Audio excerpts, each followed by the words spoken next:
আসসালামু আলাইকুম, সবাই কেমন আছেন? আশা করি সবাই ভালো আছেন। স্বাদ ও স্বাদের গল্পের সাথে আবারও আসলাম আপনাদের জন্য স্বাদ ও লাবণ্যময় চিকেন পিৎজা।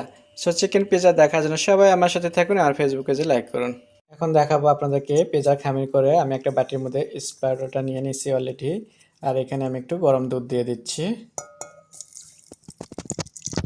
দিয়ে দিচ্ছি এখানে স্বাদ মতো লবণ। 1 টেবিল চামচ আমি এখানে চিনি দিয়ে দিচ্ছি। দিয়ে দিচ্ছি আমি এখানে পরিমাণ মতো তেল। এখন আমি এটাকে ভালোভাবে একটু মিশিয়ে নেব।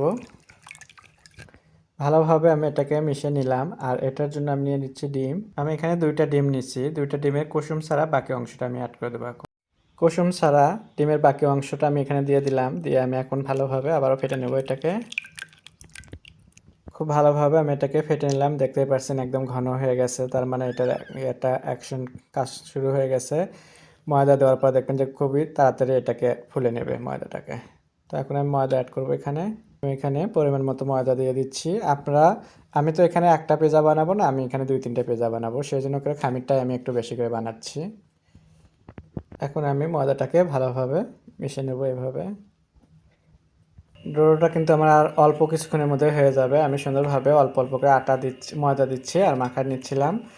সো এইভাবে আমি মেখে নিচ্ছি। আর আপনার এটা দিয়ে কিন্তু চাইলে নান রুটিও বানাতে পারেন। নান রুটির খামির আর পিৎজার খামির কিন্তু সেম জিনিস, সেমভাবেই বানায়।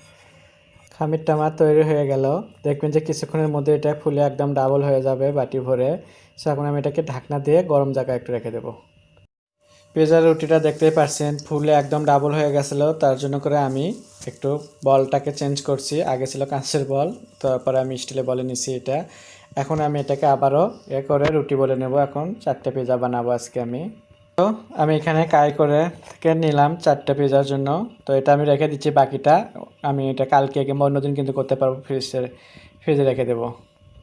আজকের জন্য আমি 4টে নিছি। এখন আমি এটাকে সুন্দর করে একটু রুটির মতো করে গোল করে বলে নেব 4টা। আমি 4টে রুটি বানিয়ে নিলাম পিৎজার জন্য। এটাকে এখন এভাবে আমি আরও 10-15 মিনিটের জন্য রেখে দেবো। 10-15 মিনিটে দেখবেন যে এটা আবারও ফুলে যাবে রুটিটা। পিৎজার জন্য আমি এখানে চিকেন নিচ্ছি। চিকেনটা কিন্তু আমি এটা প্রথমে বয়েল করছি। বয়েল করার পরে আমি একটা পেঁয়াজ রসুন বাটা দিয়ে আমি আবার রান্না করে নিচ্ছি। হালকা করে এটা রান্না করে নিচ্ছি।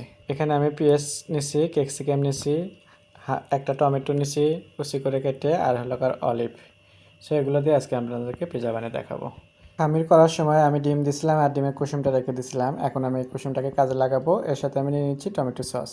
এখন আমি সসটাকে ডিমের সাথে ফেটে নিচ্ছি। সসটাকে ভালোভাবে ফেটে নিলাম।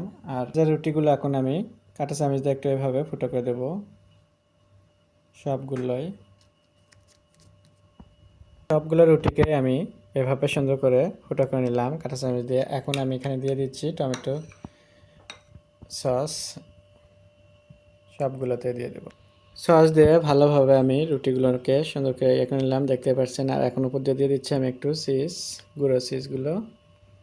সবগুলোতে চিজ দেওয়া হয়ে গেছে। এখন দিয়ে দিচ্ছি চিকেন। একে একে আমি সবগুলো এভাবে দিয়ে দেব। দিয়ে দিচ্ছি আমি ক্যাপসিকাম সবুজ কালারের। সুন্দরভাবে আমি সাজালাম। আবার সাজানো কেমন হয়েছে আপনারা আমাকে জানাবেন কমেন্টের মাধ্যমে। এখন কিন্তু লাস্ট হালকার গুঁড়ো চিজ দিয়ে দেবো উপর দিয়ে। তো এটা আমি যখন ওভেনে দেবো ওই সময় আমি চিজটা দেবো। এখন এভাবে সাজিয়ে রেখে দিচ্ছি 10-15 মিনিটের জন্য। 10-15 মিনিট আমি একটু বাইরে রেখে দেবো এভাবে। কিছুক্ষণ এরকম রাখাতে দেখতে পাচ্ছেন সাইড দিয়ে কিন্তু রুটিটা কিন্তু ফুলে গেছে। এখন আমি উপর দিয়ে চিজ দিয়ে দিচ্ছি, দিয়ে আমি ওভেনে দিয়ে দেবো এখন। কেমন দিলাম, কেমন হয়েছে? একদম সুন্দরভাবে আমি সাজাছি। আমি জানি আপনাদের ভালো লাগবে। আর আপনাদের ভালো লাগলে কমেন্টের মাধ্যমে তো অবশ্যই আপনারা জানাবেন আমার ডিজাইনটা কেমন হলো এটা সাজানোর। এখন আমি দিয়ে দিচ্ছি ওভেনে। এখন আমি ওভেনে দিলাম। ওভেনটা আগে থেকে একটু হিট দিয়ে রাখছিলাম। তো এখন আমি 15 মিনিটের জন্য দিয়ে দিচ্ছি। সো ওয়াও, আমার হয়ে গেল আজকে পিৎজা। দেখতেই পারছেন একদম সো বিউটিফুল পিৎজা হয়ে গেল। সো এখন আমি এটাকে বের করে নিচ্ছি, নিয়ে পরিবেশন করে দেখাবো। আশা করি আপনাদের ভালো লাগবে। আপনাদের যদি ভালো লেগে থাকে বাসায় একবার হলেও আপনারা এভাবে পিৎজা বানাবেন। আর নতুন নতুন ভিডিও দেখার জন্য আমার ফেসবুক পেজে ফলো দেবেন, ইউটিউব চ্যানেলে সাবস্ক্রাইব করে রাখবেন। সবাই ভালো থাকবেন। আল্লাহ হাফেজ।